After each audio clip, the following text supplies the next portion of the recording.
Let's start with a very simple question.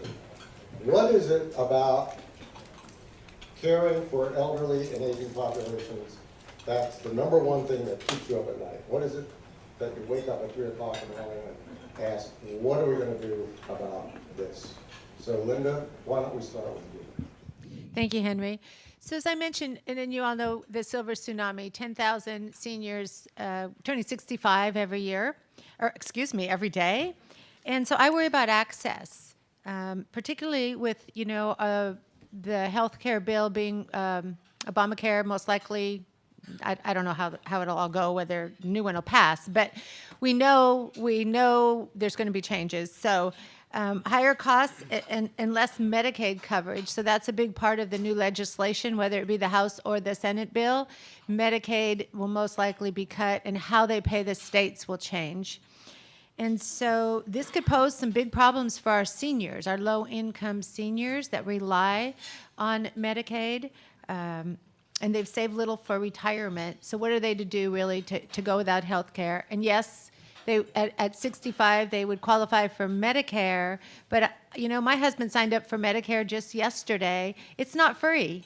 I mean, there's still a lot of cost to that. There's the Part D for the pharmacy coverage, and there's Part B. So it's not really free. And, we have a Serenity House. We call it Serenity House, and it's an inpatient unit for end-of-life care. And so we do charity care up there. And then so we have seniors, and they fill out a fairly simple form talking about their income and their expenses, because we do either charity care or a sliding fee or full fee, depending upon their situation. And I see those because I approve them. And we have a lot of seniors that are living on not very much money. They haven't saved. They lived in a different economy. So that very much worries me as we look at changing our healthcare rules and how we fund things. We should value our seniors more. We really need to take care of them. I mean, they should be the wealth of this nation. So I think that that's something we have to really think about. Particularly the low-income seniors. And so I know we had Amgen up here talking about how, you have a program to give medications. Many of these new medications are very expensive, and they're not all covered. So that's what keeps me up at night. And then I look at what we do. Visiting nurse and hospice care has always been about trying to keep people safe at home, particularly our frail seniors. And, we have staffing shortages. And so how do we do that, and how do we meet these needs, whether it be that they need medical care or non-medical care? How do we keep them at home safely and out of institutional care? Because institutional care always costs more. So, great start. Okay, Dr. Borowski. So, excuse me. I stay up at night wondering how to answer questions like these. No, but I also, the other things I worry about in terms of healthcare is just this kind of incredible disparity in terms of how we can manufacture and create incredible healthcare in this country, and yet we deliver it so inconsistently, and we plan it so inconsistently. So, for example, my 95-year-old patient can pretty much without restriction can access as much chemotherapy as she wants at age 95. But if what she really needs is Meals on Wheels, or somebody to drive her to the pharmacy to pick up her prescriptions, or somebody to come give her a bath once a week, that's not covered by Medicare, but that $100,000 in chemotherapy is covered. If she wants to get a new heart valve, okay, she can now get a new amazing heart valve replacement at age 95, delivered through a little tiny incision made in her leg, where they run a catheter up and can actually replace a heart valve. I mean, that is incredible. But our delivery system still hasn't figured out how to give her a list of her medicines when she leaves the hospital that she can actually understand. Okay? And we've got researchers and companies that are making amazing strides in cancer care and new biologics that, as Linda said, they really do cost a lot of money, tens of thousands of dollars per year for those types of treatments. And yet, we haven't figured out how to pay for everybody to have some care. We still have tens of millions of people in this country who have no health care coverage, don't have access to even the most basic care.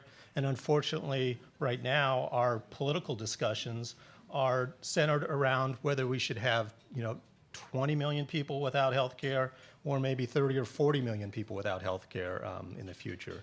So those are the kinds of issues that keep me up at night. The issues of why do we have great health care, but we just don't deliver or plan it as well as it feels like we should? Sylvia, as an ombudsman, that's right in your area of expertise. Well, excuse my voice. I had laryngitis until yesterday, so I'll do the best I can and speak up. What keeps me up at night, sometimes the families, the caregivers of their elderly parents, the ones who are having to take care of their parents, having to work. They may have kids in college, and the stresses on these families is incredible. For the most part, the families, the caregiver is the only one who is taking care of their loved one. And the loved one, the elderly person, it cannot qualify for any kind of help because they maybe have a little bit too much money, but they don't have enough money. So they're overqualified but way under asseted to pay for the care they need. And this is a huge, huge problem. We get calls every day in our office from families who are in tears. And the stresses on these families is unbelievable. So that's what concerns me. Thank you. Thank you. Well, Dr. Craig, we have all these wonderful treatments. Can anybody afford them? Or are we just at the beginning of a whole revolution? Well, I think we might be, actually, and I work in the field of regenerative medicine, where we now know how to take stem cells and turn them into various cell types in the body, and we can grow those in the Petri dish. And what keeps me up is wondering, how can we deliver that? How can we now use cellular therapies to treat various types of disease? And in particular, age-related macular degeneration, which is the leading cause of blindness in the elderly. There's the wet form where you can get injections into the eye. That works pretty well for most patients, but that's only 15% of the patients. The rest have the dry form. And right now there's nothing you can do. And I've met so many wonderful people that are having a great life, and then all of a sudden they go into their doctor, and the doctor says, I'm sorry, there's nothing we can do, there's no treatment. So that's what we're trying to address with regenerative medicine, and the hope is that someday cellular therapy will be sort of a third pillar of medicine to go along with small molecules and biologics. Well said. Interesting. Very interesting. Tia, what is it that you worry about most? You Hi. coordinate a lot of care for I patients. do, and part of what I do is what a whole panel is talking about here, and I think the common theme here is access to care and the rising cost of health care and the increase in health issues with our elderlies and in terms of them having access to care. It would be wonderful, and I think what keeps me awake most is when I work with families or I work with the patients and the elderlies. They have difficulties accessing care, and if we have all the brains in this room and all the specialties in this room to have some type of number or an information, an 811 line that elderly can call if they need a caregiver, if they need respite care or something like that, they can call, and there's resources on the other end to provide that for them. Healthcare, medicines costs, things like that can direct. I can tell you that for the majority of the elders that we work with day in and day out, these are the stories we hear every single day. And bedbound patients that are just sitting at home because they don't know where to go and they don't know where to turn to. And there's so many resources out here that we could provide to them. It's just they don't know where to go to get those resources. And I think that's what keeps me up at night. So not just access, but information about how to get it. Dr. Ziemba?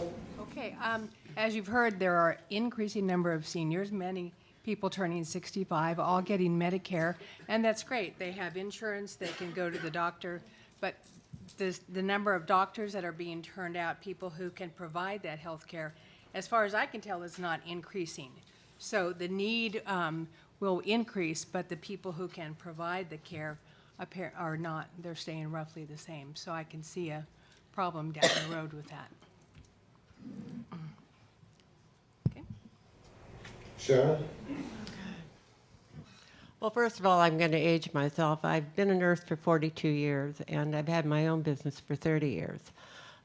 What keeps me up at night is the fact that I remember in starting nursing, it was called organic brain syndrome. It's now called Alzheimer's. And there are different types of dementia as well. There's no cure.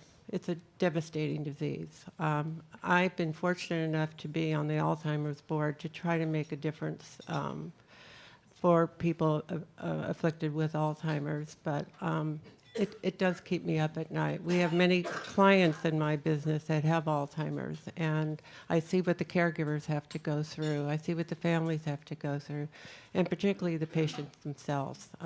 It's just robbing them of their lives.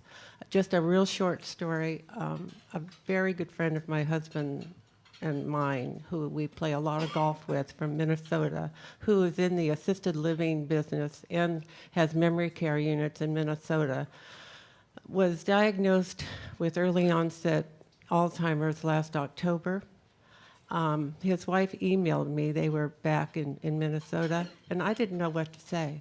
Being in the business, I didn't know what to say. I couldn't sleep all night, and finally the next day I just said, "We're here for you." So that's what keeps me up at night. We need to find a cure.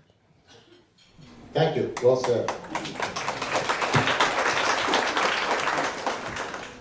Dr. Pawson? First, I just want to express my gratefulness to the selection committee of the Pacific Coast Business Times for this honor. And I want to extend my thanks to those who are instrumental to the establishment of the palliative medicine consultation service at Ventura County Medical Center that we developed in 2011. So my work is in family medicine and in palliative medicine at the Ventura County Healthcare Agency. My friend and colleague and partner in crime, Dr. James Helmer, because we embarked upon this endeavor together with the support of the Ventura County Healthcare Agency Director, the Chief Medical Officer, the Chief Executive Officer, and the Family Medicine Residency Director, Dr. David Araujo. When I was asked to briefly respond to the question about what keeps me up at night, my husband, who's also in the audience, laughed and said, "Well, what doesn't keep you up at night?" So, trying to pick one thing to express with you, and I knew this was going to come off. Here, we'll put that in front of you over there. We know that the vast majority of older Californians want to discuss their advanced care planning desires with their physicians. We also know that the majority of physicians never ask their patients how they wish to be cared for in the future, when and if they should become life-threateningly ill. We know that most people want to die at home. We know that most people die in a hospital. We need to have conversations. Physicians need to initiate conversations, these conversations with their patients. If they do not, then our aging population is going to suffer unwanted, mechanized, and medicalized dying.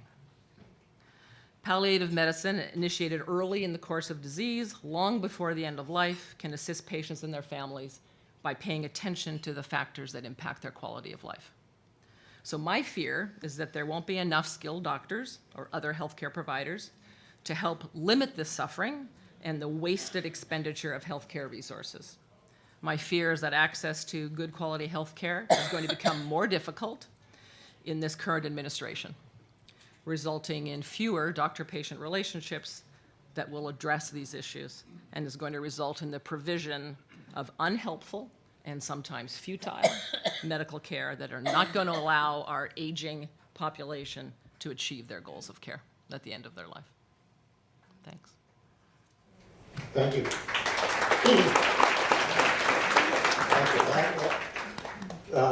Yes, don't mince words next time.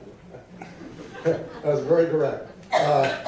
Okay, now to close the loop, we're going to hear from our mental health expert, Dr. Dennis Plessens from Sanson Clinic. So what keeps me up at night is the question of whether I'll be the last on the panel to answer the same question. Many very salient points have been made. When we come to the issue of mental health, that seems to always be at the very end of the line in terms of what we think of as important, when in fact we know that it is right up there at the top of things. Now, we can do incredible things with technology, but if the person doesn't have basic mental health needs met, it will all fall apart. I agree with Dr. Bordowski that we do such a great job with delivering a pacemaker, having a surgery, but we do a terrible job with the more basic human needs. And my greatest fear is that we just do not have a dedication to provide the resources to meet these needs.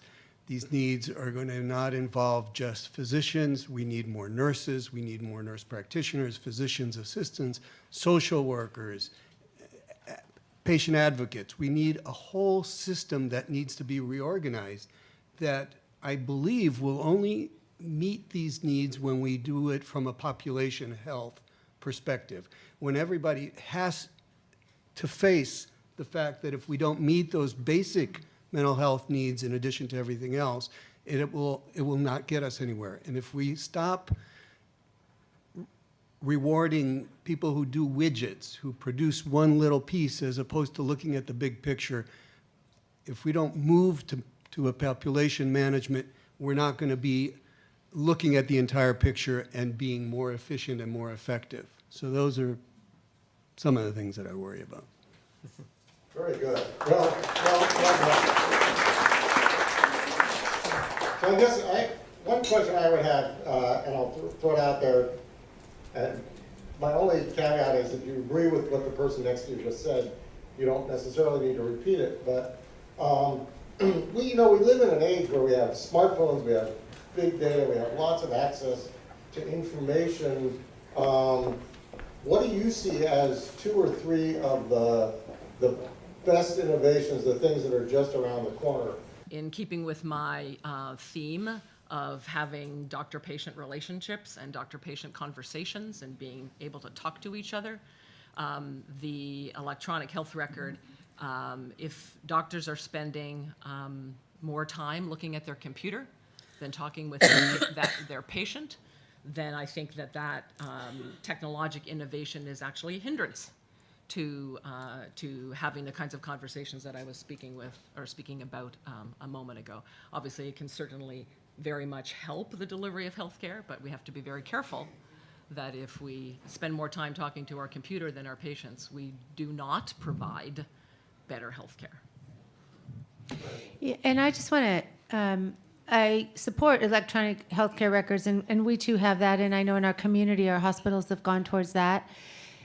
And it's great when you're in that system, but we're still not to a point where those electronic healthcare records communicate to other providers outside the system. So we still haven't gotten to the point where we actually coordinate and communicate across the continuum so that the information follows the patient. We're just not there yet. And I think that that's a really important piece. So I happen to work in the area where Cottage Hospital is, and they're great to work with, and they have their information. But in another organization, if you're working in, a behavioral health or mental health or home care or hospice, those records are not, like, I can't go in and see that record. It's not all transparent, and I can see some of it, but I can't see all of it, but they really can't get to our records. So I think we really need to work on that transparency so that the information goes with the patient, because that's where a lot of the breakdowns occurs, in that communication and coordination piece.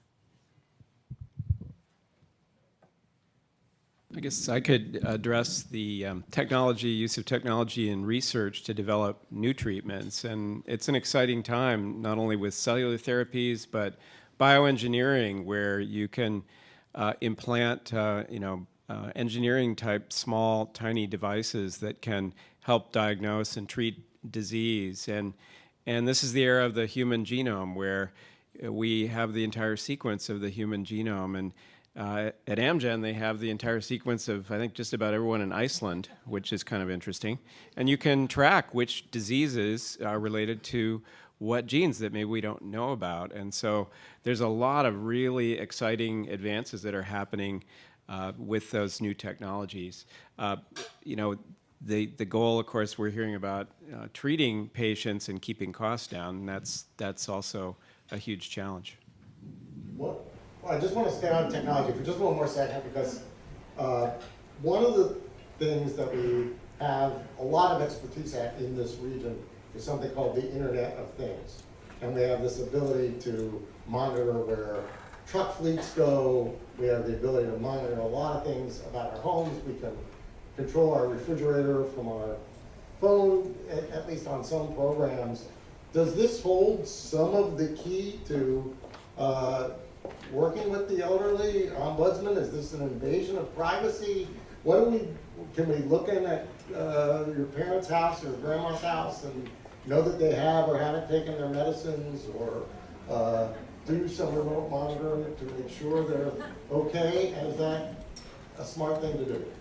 It depends. If your parent is okay with it, and they don't mind being monitored. But we deal with this in facilities quite frequently, where a family will want to put a video camera in their loved one's room. And the loved one may be fine with it, but the roommate may not want that at all. And that's an invasion of their privacy. And one thing we have to advocate for is dignity and privacy for the residents who are in long-term care facilities, because they have very little privacy to begin with. And to know that they're being watched every moment when they go to the bathroom, when they get up, when they go to bed, it can be very unsettling, especially for persons who are much older and may have dementia. They may not know they are even being monitored if they have dementia, so that's maybe a different story. But we do have to advocate for privacy and dignity in facilities, and so I guess it depends. Go ahead, Dr. Lessons. I think that my field offers a really illuminating, I think, perspective of this problem, because there are so many advances in our understanding about the human brain that make us so much more effective in treating many mental disorders. But we are all cognizant of the fact that technology is advancing so quickly that most of the time we're not even able to incorporate that knowledge into our daily lives. But if we don't strike a balance between that investment in that technology with, at the same time, the humanistic at the bedside approach to care, we're going to be in a state of imbalance that we talked about earlier. And I think we just have to keep that bigger perspective in mind as we look at technology. Well, another of the big things that came up here is access to care. And I think, several of you talked about how do we navigate what's clearly going to be a change in the way Medicaid or Medi-Cal works. Are we preparing for that? Are we thinking about that? Where do we go from here with elderly patients who really can't afford care, can't afford out-of-pocket expenses?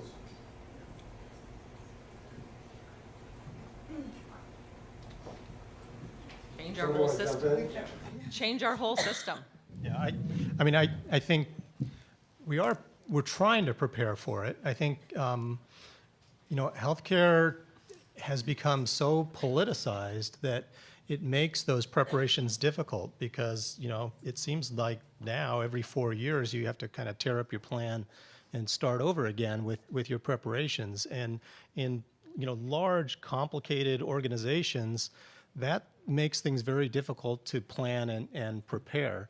So, I think what a lot of us are trying to do is to kind of narrow down our scope. And, for instance, in, the programs that I work with, whether it's in primary care or with visiting nurse and hospice care or in our DASH program, we're trying to focus on, like, what are the basics of teaching people about what you can offer them and then delivering that care into a home setting, for instance.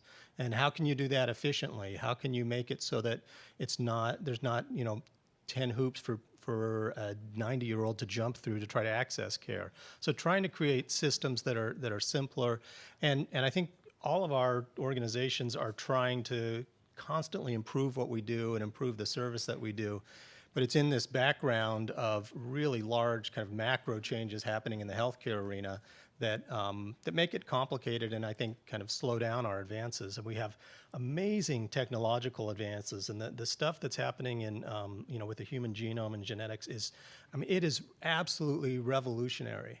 And so it's just sort of still boggles my mind that we've got people working in the lab on things like that are just doing amazing, incredible things, and then I can't figure out how to get my 90-year-old to figure out what medicine she's supposed to be taking because she's forgetting, and we make 10 different lists and they still get messed up. So, it's a lot of diverse challenges. Was there a comment down here? No? I Go ahead. Here. You can have one. think instead of waiting for a big movement, you can always start small and start within your community and start within the organization that you work with, because you can hold a lot of power within that, to start delivering care to the home, start the continuum of care within your own area, if you can start small, it will spread, and it will spread to a movement.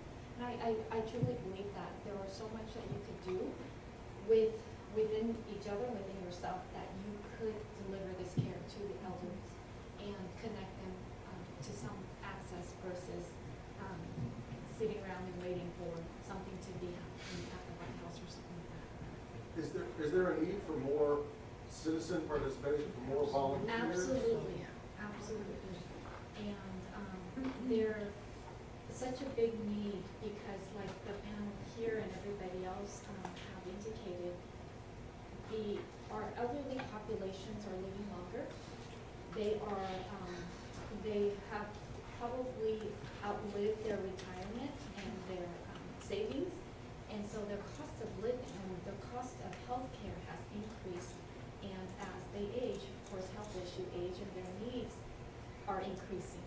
And so, how can we assist those? And I think we start with the people that have the powers, and I believe each and every one of you in this room have that.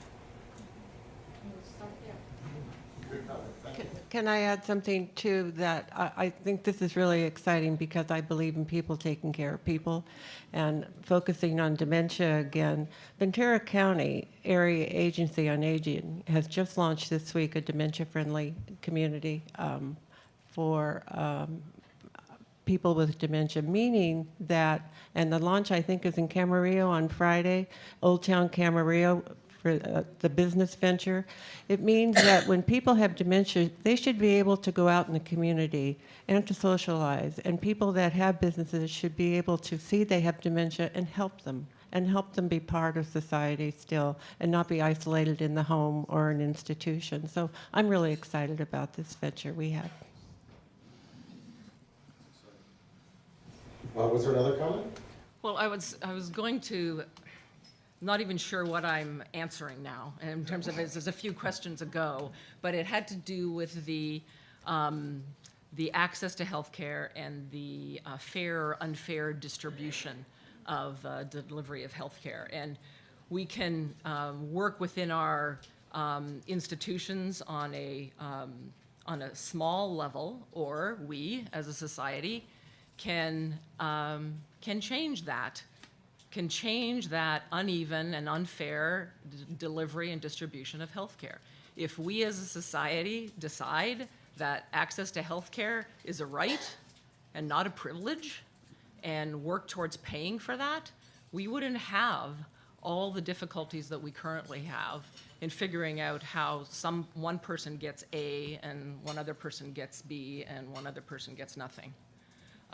So we could look at it in a much bigger picture and treat access to health care as a right and not as a privilege. And we don't do that in this country.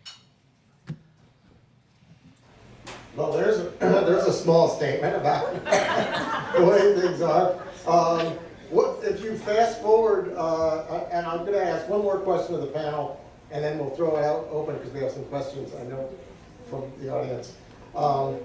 If we fast forward, let's just say 5 years. Let's say we just came back to this wonderful place in 5 years, and or maybe you have a different metric, 2 or 3 years.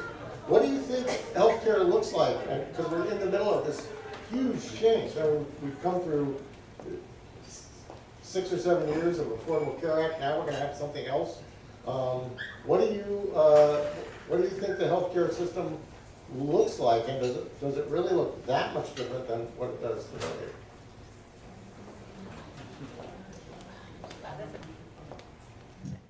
That's a really big question. I'm not going to have the answer because it's like, what does it look like, or what do you want it to look like? I mean, those are really two different questions. We may still be waiting for the next healthcare bill to get figured out, or scrapping it and starting over again. So yeah, it's a huge question. And I was talking, one of our board members happens to be one of the executives at Cottage Hospital, and he said one day, a year or so ago, we feel like we're living in the fog, trying to figure out kind of where to turn and what to do in strategic planning. And I'm like, well, if you guys are in the fog, we're really in the night. Yeah. So we have a cartoon running on our editorial page of the Business Times this week, and it's a fortune teller. And she's there with the papers and the crystal ball, and she says, I will predict anything except the future of healthcare. So how do you all manage? I mean, how do you all manage to operate in this environment where there is so much uncertainty? I mean, I think we've heard a couple folks say you just gotta kind of narrow your focus and deal with your patients, but there's still a lot out there that, to process as you go through it. Go ahead, Sylvia. I think we have to go to person-directed care. Physicians are going to have to spend a little more time with their patients, find out their story, and then they'll be able to really give them the care they need. We are working for that in the facilities for person-directed care, and we have had some great success with some of our nursing homes who have taken on this culture change. And what it means is you get to know the patient's or the resident's story. When you get to know their story, where they came from, what they did, what their life was like, you can help that person a whole lot more, especially if they have dementia. And so that's one thing we're working toward in nursing homes and assisted living facilities is a shift toward person-directed care and not just institutional care. Somebody else? Go ahead. I think we have one more. Yeah. Oh, go ahead. Go ahead. I think in geriatric care, you have to do person-centered care because that's the only way you're really going to deliver good care. And that takes a little bit longer. You can't see as many patients per day, and that is sometimes a problem if you're trying to private practice. But that's the only good way to deliver good care for older persons. Thank you. Go ahead. Yeah, I just wanted to make a comment. I think someone touched on it earlier, but and maybe it's impossible, but if you could depoliticize the process and really talk to the experts like the people in this room about healthcare, and also when it comes to funding research, there are big cuts that have been proposed, and again, the experts should be consulted about that. And I don't know if it's possible, but if we could do something, that'd be great. Thank you. Okay. Questions? Tell us who you are. Well, I'm Joyce Prager. I'm a senior business banker with Wells Fargo, and I'm a very lucky person in one respect. My father is 98. He'll be 99 in October. He is fully aware of everything, lives alone. considers himself at level 1. That's how he describes himself. And I said, what is level 1? I don't need any help. I don't need anybody. I've been taking care of myself for 90 years. I don't need help. So I'm the daughter. I am going to be 65 next year. So we're going to have 2 seniors now involved in this game. And what I'm concerned about, I've met with some of his doctors, is I get the impression that there's a growing trend of doctors who don't want to see a 90-plus person in their office. They basically have written them off. Like, what am I going to do for a 98-year-old? But he's very healthy. He could live to be 115 or 110 for all I know. And I just wanted to ask the panel, do you see any kind of a trend in how physicians approach a growing population of long-living seniors? That's a great question. So what do we do as we get more people who are centurions.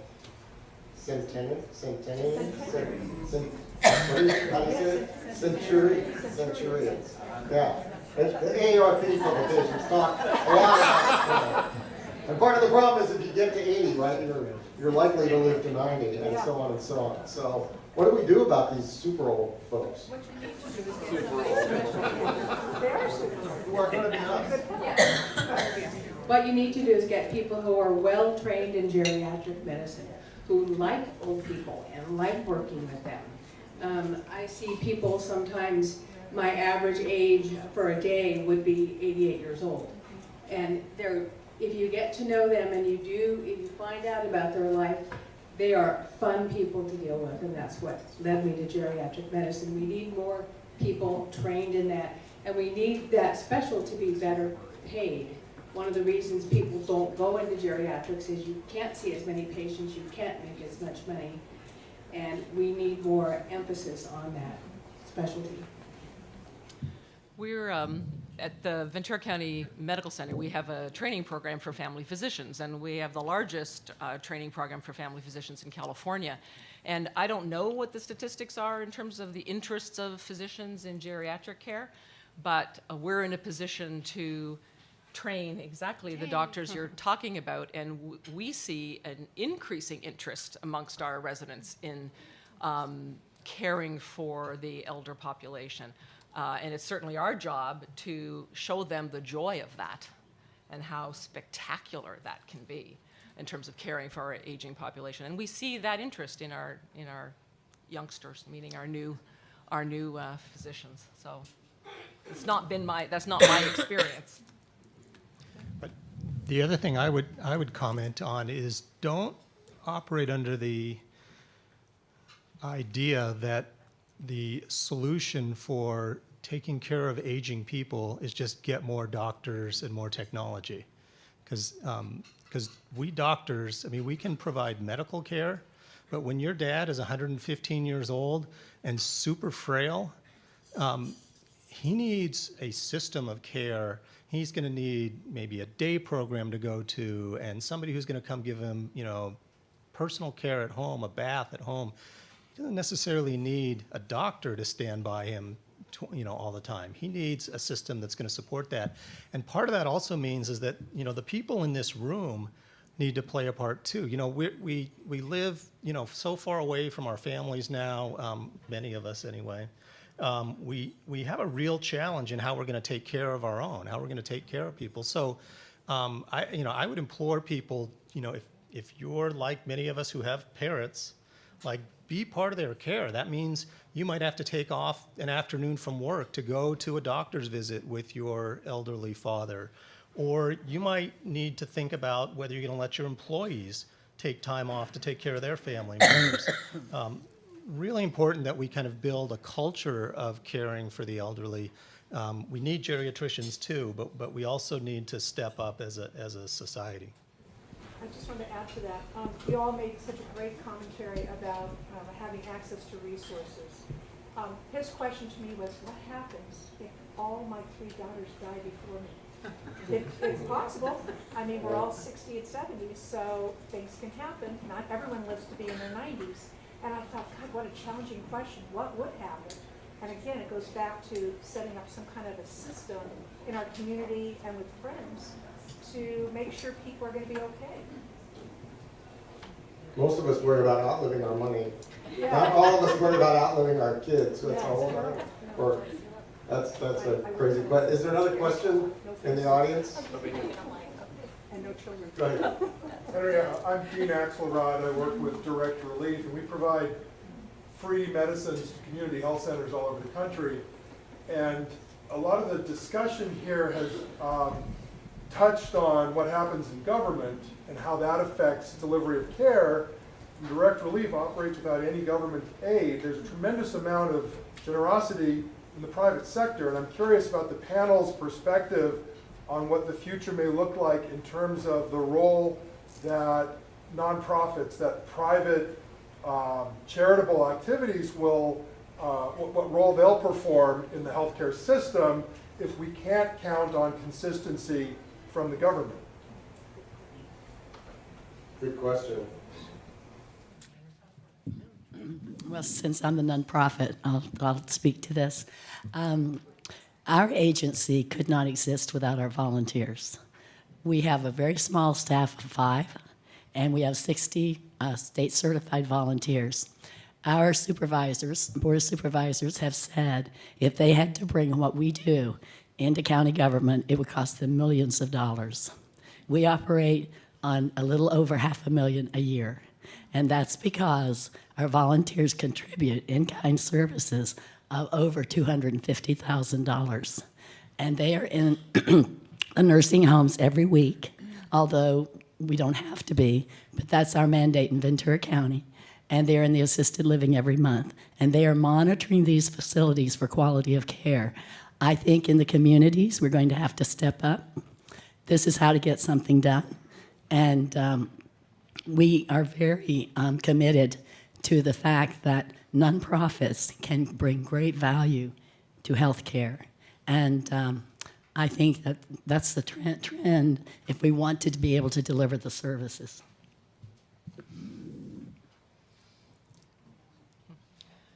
I would agree that in our current system, and presumably in our future, nonprofits are essential. But I would urge us all not to let our government off the hook. Don't let our government off the hook and say that we are going to provide all the health care because our government cannot get their act together and make it a consistent healthcare environment. So just don't let them off the hook. I also agree with that. I want to thank you for your organization. You do a great job. And there's a place for these, no doubt, but I completely agree that everything we talk about here talks about a system. You can't do this piecemeal. Yes, on the local level, some of us can get together. It's really not solving the problem. It's putting Band-Aids on. We need a systematic approach to these issues. That has to be done through government. Go ahead, there's a question. Here, and then there, and then I think maybe we'll do one more. Go ahead. Well, a big thank you to Dignity Health because they recently invested in a collaborative project between caregivers, volunteers assisting the elderly, Livingston Memorial Visiting Nurse Association, and our community House of Hope. So here comes the social service part of our community with help from the private sector really coming together to address that continuum. So more collaboration.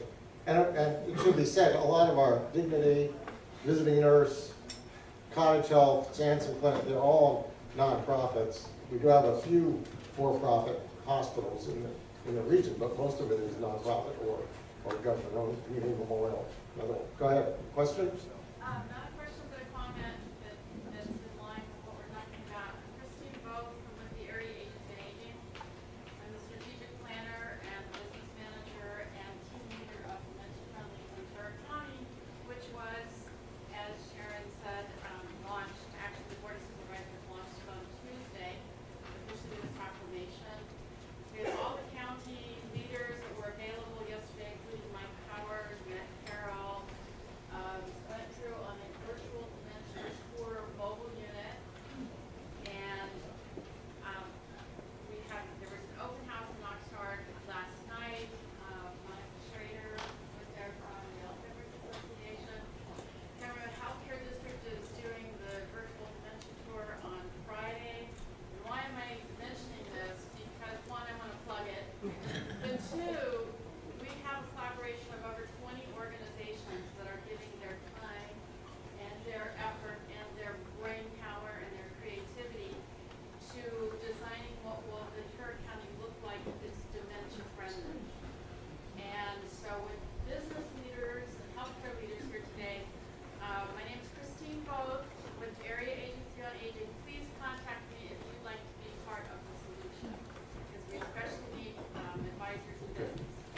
Thank you. Okay, somebody's been very patient back there. Go ahead.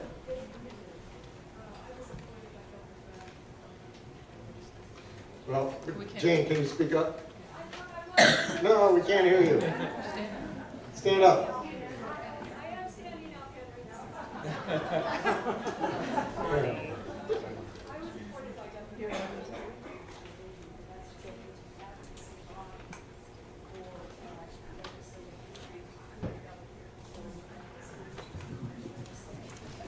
There. Still can't hear you. But there's something I didn't hear that's taking place with the commission is that we really need to change how we think about aging. We have to look at changing the mindset about aging and call it longevity. There's nothing wrong with it. We also need to look at the word senior. What do you think of when you think of senior? You know, how many of you would raise your hand for senior? How many of you would raise your hand for older adult? So removing that word, because it is absolutely a turnoff, and saying older adult seems to help. So anyhow, we are out there fighting, lobbying, and doing certain things, but I hadn't heard the mindset change. Thanks, Henry. Okay, well, there's a question for the panel. Do we need to change our whole mindset about, what is it, aging? Longevity. Panel? Time for a reset? Our mental health expert. Does that make us feel better, or is it just verbiage? I don't know if it's an issue of it making us feel better, but I think it is very true. I'm 67 years old. I play beach volleyball. I paddleboard. I do so many things. But if I think about a 67-year-old stereotype in my mind, it has nothing to do with me. And but I'm not exceptional. I think we are all moving in those directions. So I think the stereotypes have to change, and the conversation has got to change. I completely agree. We live longer. Our healthcare allows us to live longer and healthier lives and more productive lives. So we have to think of seniors as productive members of society with a lot of wisdom and maturity to offer the rest of society. Absolutely. Well, panel, I promised I would have audience sponsors. I said I would have us out by 1:30. It's 1:28 and a half. Do we have one final comment? Somebody want to take a second and sum things up? Go ahead, Dr. Ziember. You looks like you were ready to say something. Yeah, go ahead. Somebody want to sum up? I'll sum up. Well, we've learned that it's not aging and elderly care, it's longevity and paddleboarding for as long as you can.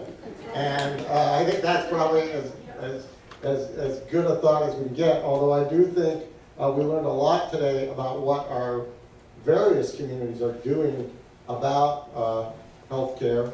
I think, you know, a scientific breakthrough on Alzheimer's dementia care would be huge for our society, but it would extend this big problem that we have, which is we then have more people living to 90 and 100 who need more services, but who at least are cognizant of what's going on. So this is a challenge for our society. I'm really glad we chose it as a topic for this year. I pray that whatever they come up with in Washington actually works for everybody, or for more people anyway, and not fewer people. And thank you very much. We'll see you July 20th at our Latino Business Awards just down the road at the Crown Plaza, Ventura Beach. Thank you.